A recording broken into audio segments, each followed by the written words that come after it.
The Zephyrian High Command thought they understood humans. They were wrong.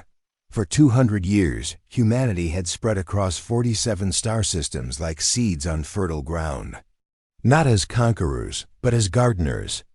Their ships carried not weapons of war, but agricultural equipment, medical supplies, and refugees fleeing from conflicts they had no part in starting. The galaxy watched this strange species with bemused tolerance. Here was a race that chose farming over fighting research. Over raids, diplomacy over domination, that the other species whispered among themselves. Soft, they said. Harmless, they concluded. No threat to anyone, they agreed. The humans smiled at these assessments and continued their work. They built hospitals on worlds where disease had claimed millions. They developed crops that could grow in the harshest environments, feeding species that had known only hunger. They opened their colonies to refugees from a dozen different wars, asking nothing in return but the chance to help. This was the Terran pacification doctrine in action. A promise made in blood and sealed with the ashes of a civil war that had nearly consumed humanity itself. Never again would human ingenuity serve the cause of destruction. Never again would their species walk the path of conquest. They had learned the price of war, and they had chosen peace. The Zephyrian Empire saw this choice as weakness. War Marshal Ketherick stood 12 feet tall, his reptilian scales gleaming like obsidian armor under the harsh lights of his flagship's command center. His species had conquered 12 civilizations in the past century, each victory adding to their legend of invincibility. They were efficient killers, disciplined soldiers, and merciless rulers. Their philosophy was simple: strength through domination, peace through subjugation. Another soft species spreads across our expansion route, Ketherick hissed to his assembled officers. His forked tongue tasted the air, as if savoring the anticipation of conquest. These humans have grown fat on their own weakness. They build farms where they should build fortresses. They heal their enemies instead of destroying them. They welcome the refuse of other worlds like some cosmic charity organization. The assembled Zephyrian command staff clicked their approval. They had studied human settlements extensively. No significant military presence. No orbital defense platforms. No signs of advanced weapons technology. The humans relied entirely on their reputation for neutrality and their usefulness as healers and farmers to keep them safe. How many ships do they possess that could pose a threat? Ketherick asked his intelligence chief. Fewer than 300. Across all their systems, War Marshal. Most are converted cargo vessels or research platforms. We have detected no weapon signatures beyond basic defensive systems. Ketherick's lipless mouth curved into what might have been a smile on a creature capable of such expressions. 300 ships to defend 47 systems. Even if they were warships, which they are not, the numbers favor us overwhelmingly. The War Marshal turned his attention to the holographic display showing human space. 3 colonies glowed. Brighter than the others: New Eden, Prometheus Station, and Haven's Rest. Intelligence reports painted a picture of almost offensive vulnerability. New Eden sprawled across an entire continent, its vast agricultural complexes feeding 12 different star systems. 18 million humans and 7 million alien refugees called it home. They had transformed a barren world into a garden that supplied food to species across 3 sectors. Their defensive capabilities consisted of a handful of patrol craft and a volunteer militia that spent more time helping with harvests than training for combat. Prometheus Station orbited a gas giant in the Kepler system. Its research facilities dedicated to developing medical breakthroughs that had saved countless lives across the galaxy. Dr. Sarah Chun, the station's lead xenobiologist, had recently announced a breakthrough in treating the Andorian plague that had devastated 4 worlds. The station housed 40,000 researchers, most of them civilians who had never held a weapon in their lives. Havens, Rest existed for one purpose: to shelter those who had nowhere else to go. When the Zephyrians had conquered the Altair colonies, the survivors had fled to Haven's Rest. When the Nexus Syndicate had enslaved the mining worlds of Vega, the escapees found sanctuary there. When natural disasters or wars displaced populations, Haven's Rest opened its arms to welcome them. 3 million beings from 17 different species lived there in harmony, protected by nothing more than humanity's reputation for neutrality. Target these 3 worlds first, Kethrix ordered. Make examples of them. Let the galaxy see what happens to those who choose weakness over strength. Captain Marcus Torres received the diplomatic transmission on New Eden's communication array. The message was brief and ultimatum clear: complete surrender of all human colonies within 72 hours, followed by the conscription of all able-bodied humans into Zephyrian labor camps. Refusal would result in immediate military action. Torres had served as New Eden's defense coordinator for 15 years, a largely ceremonial position that involved scheduling patrol routes and coordinating disaster relief efforts. He stared at the message for long minutes before forwarding it to Earth Command and calling an emergency council meeting. Ambassador Elena Vasquez arrived from Earth aboard the diplomatic vessel Olive Branch within 36 hours. She was humanity's most experienced negotiator, a woman who had successfully mediated conflicts between a dozen species. If anyone could find a peaceful solution, it would be her. The meeting took place in neutral space, aboard a Zephyrian command ship that dwarfed the human diplomatic vessel like a shark beside a minnow. Vasquez brought offers of increased trade agreements, medical assistance, and agricultural support. She spoke of mutual benefit and shared prosperity. War Marshal Kethrix listened with the patience of a predator, allowing its prey to exhaust itself before the kill. "Your species has had its time of playing at civilization," he said when she finished. "Now you will serve your betters or you will be eliminated. These are your only choices." "There is a third choice," Vasquez replied quietly. "We choose to protect those who cannot protect themselves. We choose to defend the innocent against those who would prey upon them." Kethrix's laughter was a sound like grinding stone. "Your protection ends tomorrow, little diplomat. We have watched your kind for years. You are farmers and healers, not warriors. You will fall as easily as grain before the harvest." The diplomatic vessel departed with Vasquez's final message: "You have chosen to make war on those who wanted only peace. You have decided to destroy those who sought only to help. You will learn the difference between choosing peace and being incapable of war." As the olive branch disappeared into hyperspace, Kethrix felt a moment of something he refused to acknowledge as unease. There had been something in the human ambassador's voice. Not fear, not desperation, but something else. Something that reminded him of the sound steel makes when it's drawn from its sheath. On New Eden, Elder Yuki Tanaka worked in her garden as she had every morning for the past 30 years. At 93, she moved slowly but deliberately, her hands still strong despite their age. Few knew that those same hands had once piloted the most advanced fighters humanity had ever built, back when such things existed. Fewer still knew about the sealed storage facility beneath her modest farmhouse, or what it contained. She paused in her work, listening to something only she could hear. Then she walked to her communication console and entered a code she had not used in decades. The response came immediately, as if someone had been waiting 30 years for her call. "Protocol Dragon's Wake is now active," the voice confirmed. "All assets are to be prepared for immediate deployment." Tanaka nodded and closed the connection. She returned to her garden, but her movements had changed. The old woman was gone, replaced by something sharper, more focused. She had work to do, and very little time to do it. Across human space, similar preparations were beginning.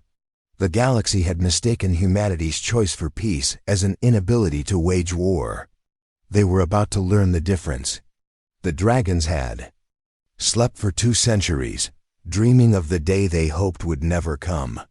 That day had arrived. The Zephyrian fleet struck at dawn, local time on New Eden. 200 warships materialized in the system's outer perimeter, their hulls scarred from a dozen previous conquests. War Marshal Kethrix had chosen his targets with deliberate cruelty. Not military installations, but the farming communities where families were beginning their morning routines. The first kinetic bombardment struck the Westland Agricultural Complex while children were walking to school. The impact vaporized everything within a 5-kilometer radius, including the school, 3 residential districts, and the local medical center. 18,000 people died in the first 30 seconds of the attack. Let this be a lesson to all who would defy the Zephyrian Empire. Kethrix broadcast across all frequencies. His voice carried across the colony's communication networks as his ships continued their systematic destruction. Your weakness invites domination. Your compassion breeds destruction. The bombardment continued for 6 hours. The Zephyrians targeted every hospital, every school, every refugee center. They struck the agricultural processing plants that fed 12 star systems. They destroyed the water treatment facilities that kept 80 million people alive. They bombed the spaceports where evacuation ships struggled to launch under withering fire. Elder Yuki Tanaka had been tending her garden when the first impacts shook the ground beneath her feet. She watched the mushroom clouds rising from the Westland complex and felt something cold settle in her chest. Not fear, but recognition. She had seen this before, in another life, in another war that humanity had sworn to never fight again. She made her way to the emergency shelter where 200 refugees huddled in terror. Most were children whose parents had already perished in the orbital strikes. As Zephyrian ground forces landed to finish what the bombardment had started, Tanaka picked up a rifle that hadn't been fired in 30 years. "Stay behind me," she told the children in a voice that carried the weight of old authority. "I'll get you to the evacuation ships." The Zephyrian soldiers who encountered her found that some humans remembered how to fight. Tanaka held the shelter's entrance for 43 minutes against overwhelming odds, buying time for the evacuation shuttles to launch. She died as she had lived, protecting those who could not protect themselves. Her last transmission was simple. 200 souls away safe. Tell Earth what they did here. The attack on Prometheus Station followed the same pattern of calculated cruelty. The Zephyrians could have simply destroyed the research facility with long-range weapons, but Kethrix wanted to send a message. His forces boarded the station and systematically executed the researchers, broadcasting their deaths across the galaxy. Dr. Sarah Chun was in her laboratory when the Zephyrian soldiers arrived. She had been working on a cure for the Rigelian bone plague, a disease that had claimed 3 million lives across 4 worlds. Her research was days away from completion. "Please," she said as the soldiers raised their weapons. "The cure is almost ready. Millions of lives depend on this work." The lead soldier's response was a plasma bolt to her chest. As she lay dying, Chun managed to transmit her final research notes to Earth. Her last words were recorded by the station's computers. "The cure works. Tell them the cure works." The massacre at Prometheus Station claimed 40,000 lives. Scientists, researchers, medical personnel, and the alien refugees they had been treating. The Zephyrians made sure to destroy every piece of research equipment, every laboratory, every hope for the medical breakthroughs that might have saved millions. Haven's Rest was the final target and the cruelest. Here lived 3 million beings, from 17 different species, all refugees from wars they had not started, conflicts they had not chosen. They had found safety in human protection, shelter in human compassion. The Zephyrians broadcast the attack live across the galactic networks. They wanted every species to see what happened to those who sought human protection. The orbital bombardment lasted 12 hours, but the ground assault took 3 days. The Zephyrians moved slowly, deliberately, making sure their cameras captured every moment of terror. Families who had already lost everything in previous wars lost everything again. Children who had known only the safety of human care died in the same arms that had protected them. The aliens who had trusted in human promises of sanctuary discovered that compassion could not stop kinetic weapons. When the killing finally stopped, the numbers were staggering. New Eden, 1.8 million humans dead, 500,000 alien refugees murdered. Prometheus Station, 40,000 researchers and medical personnel executed. Haven's Rest, 3 million souls of 17 species systematically exterminated. The galaxy watched in stunned silence. Some species offered quiet condolences to Earth. Others remained silent, fearing that any show of sympathy might make them the next target. A few openly applauded the Zephyrian efficiency, hoping to curry favor with the new galactic power. War Marshal Kethrix reviewed the casualty reports with satisfaction. "Efficient," he pronounced. "The humans are broken. Their colonies destroyed, their people scattered. They will surrender within days, or we will continue the extermination until none remain." The message reached Earth Command 72 hours after the first attack. President Rodriguez received the casualty reports in the Oval Office, her hands shaking as she read the numbers. 50,000 children under the age of 10, dead. Entire research teams, working on cures for galactic diseases, dead. Families, who had dedicated their lives to helping other species, dead. The emergency session of the Global Council lasted 4 minutes. The vote was unanimous. The Terran Pacification Doctrine was formally suspended. Protocol Dragon's Wake was activated. Across all human space, for the first time in 200 years, human factory worlds began producing weapons instead of medical supplies. Research stations redirected their efforts from peaceful applications to military technology. The recall order went out to every human ship, regardless of location or mission. They had 72 hours to reach designated staging areas. In the depths of space, sleeping giants began to stir. Ships that had spent decades disguised as cargo haulers and research vessels started dropping their camouflage. Mining platforms revealed themselves as weapons platforms. Communication relays began broadcasting military frequencies that had been silent for 2 centuries. The Zephyrians monitored these activities with amusement. Human military production was ramping up, but their intelligence estimates suggested it would take months for any significant force to be assembled. By then, the remaining human colonies would be under Zephyrian control. "Let them come," Kethrix told his officers as reports of human mobilization reached his flagship. "We crushed their farmers and their healers. We will crush their soldiers just as easily." The War Marshal was confident in his assessment. After all, what could a species of pacifists possibly do against the military might of the Zephyrian Empire? They had chosen weakness for 2 centuries. Some habits, he believed, could not be broken. The dragons were stirring in the darkness between stars, and the galaxy was about to remember why humanity had chosen peace in the first place. The Zephyrians had awakened something that had slept. For 200 years, dreaming of the day it hoped would never come. That day was here. The galaxy had forgotten why humanity chose peace 2 centuries ago. The Terran Civil War had been a conflict so devastating that it nearly consumed the entire species. Mars had burned for 3 years straight. Europa's ice had turned red with blood. The asteroid belt had become a graveyard of ships so dense that navigation required constant course corrections around the debris. When humanity signed the Pacification Doctrine, they weren't surrendering their ability to wage war. They were acknowledging that they were too good at it. The treaty's classified appendix contained a single line that no alien species had ever seen. "The dragons sleep, but they do not die." Protocol Dragon's Wake didn't create human military capability.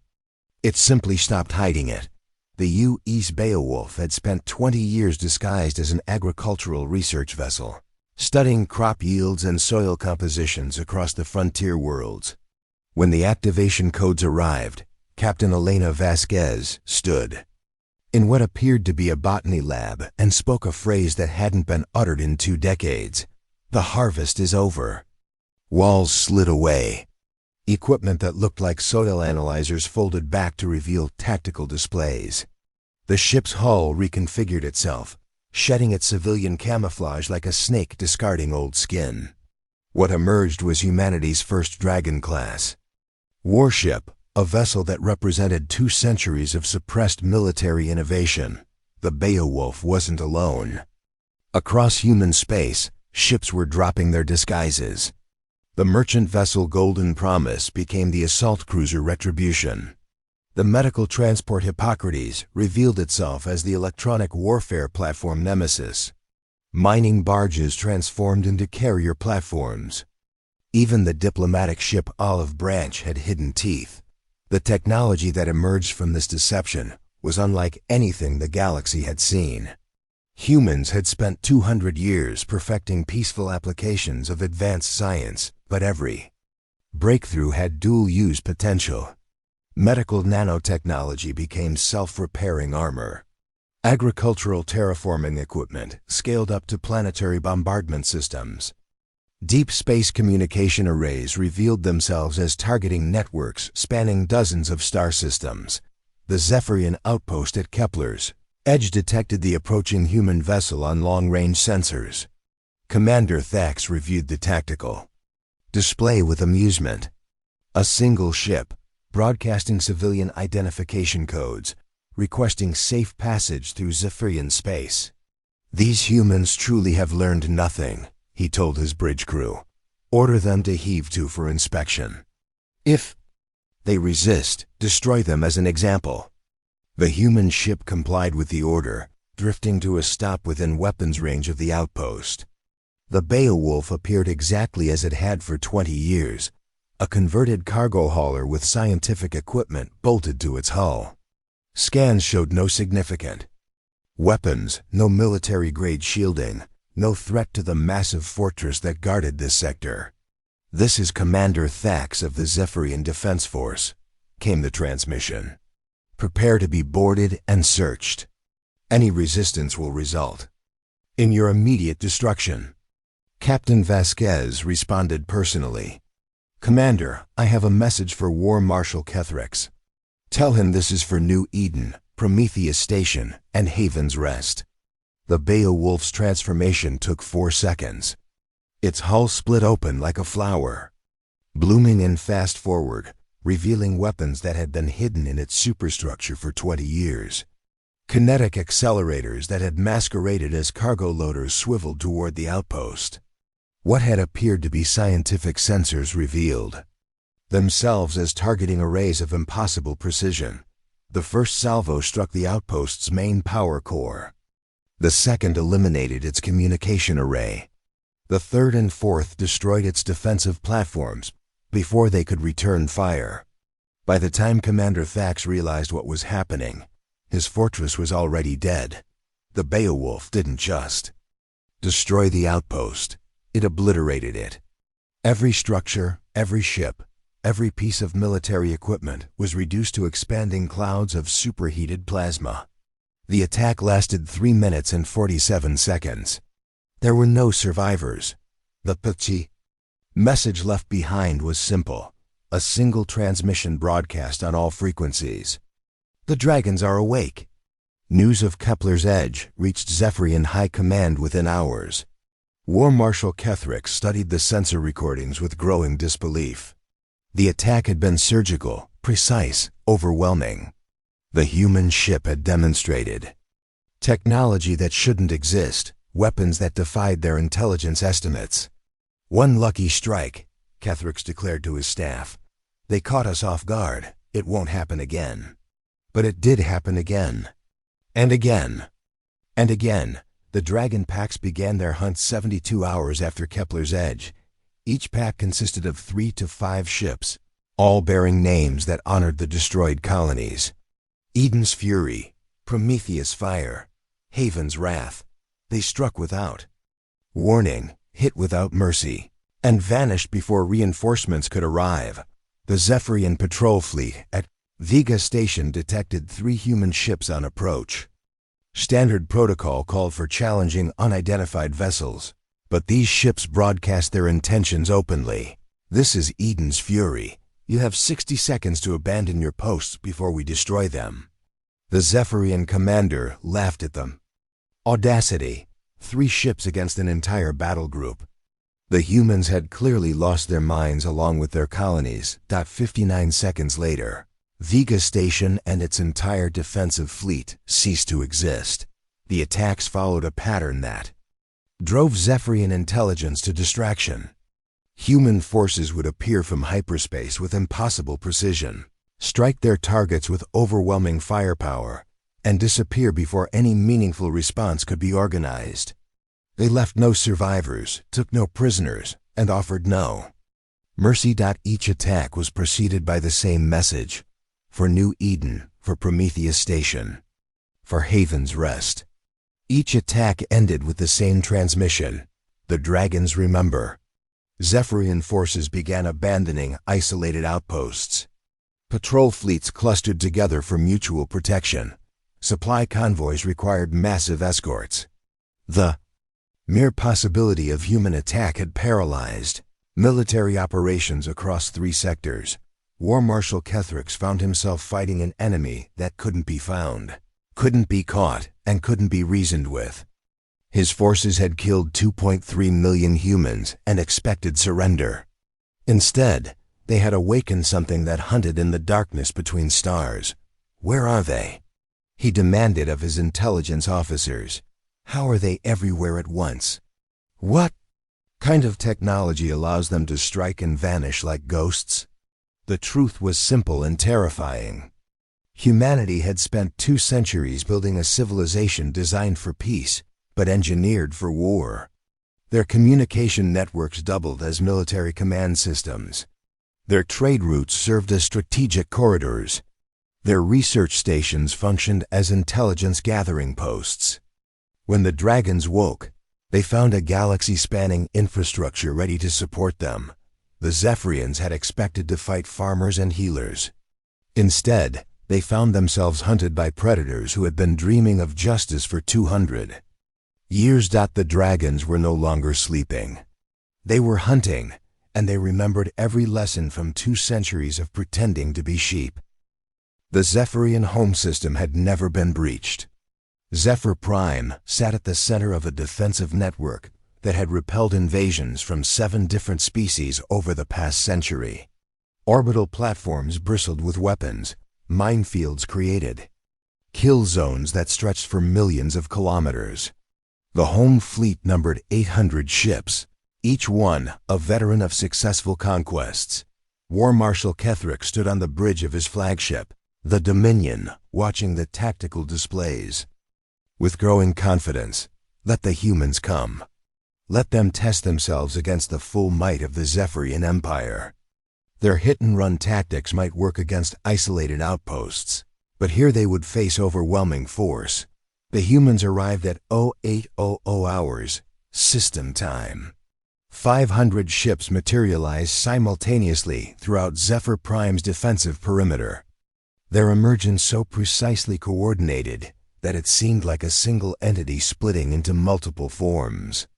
The Dragon fleet had come home to roost. Admiral Marcus Torres, formerly Captain Torres of New Eden's volunteer militia, commanded from the bridge of the U-ish New Eden. The name was deliberate, carrying the weight of 1.8 million dead souls. Every ship in the fleet bore similar honors: Prometheus Eternal, Haven's Vengeance, Tanaka's Stand. The dragons had names and they remembered who they flew for. War Marshal Kethrix, Torres transmitted on all frequencies. You wanted to teach the galaxy about strength through domination. We're here to show you what strength through protection looks like. The battle began with a demonstration of human precision that defied Zephyrian comprehension. The orbital defense platforms, supposedly impregnable, began exploding in sequence. Not from direct assault, but from coordinated strikes that targeted structural weak points with mathematical accuracy. 2 centuries of peaceful engineering had taught humans to build things that lasted. The same principles, applied in reverse, taught them exactly how to tear things apart. The Zephyrian fleet moved to engage, but found themselves fighting an enemy that refused to behave according to established tactical doctrine. Human ships didn't form battle lines or engage in the grinding exchanges of fire that characterized normal fleet actions. They moved like schools of predatory fish, striking from multiple angles with weapons that seemed to bend the laws of physics. Kinetic rounds that should have taken minutes to cross engagement distances arrived in seconds. Energy beams that should have dissipated over long ranges maintained coherence across impossible distances. Electronic warfare systems that should have been centuries ahead of anything in the galactic database turned Zephyrian targeting computers into useless scrap. Impossible, breathed Kethrix's tactical officer as he watched his fleet's carefully planned formations collapse into chaos. Their technology readings don't match their capabilities.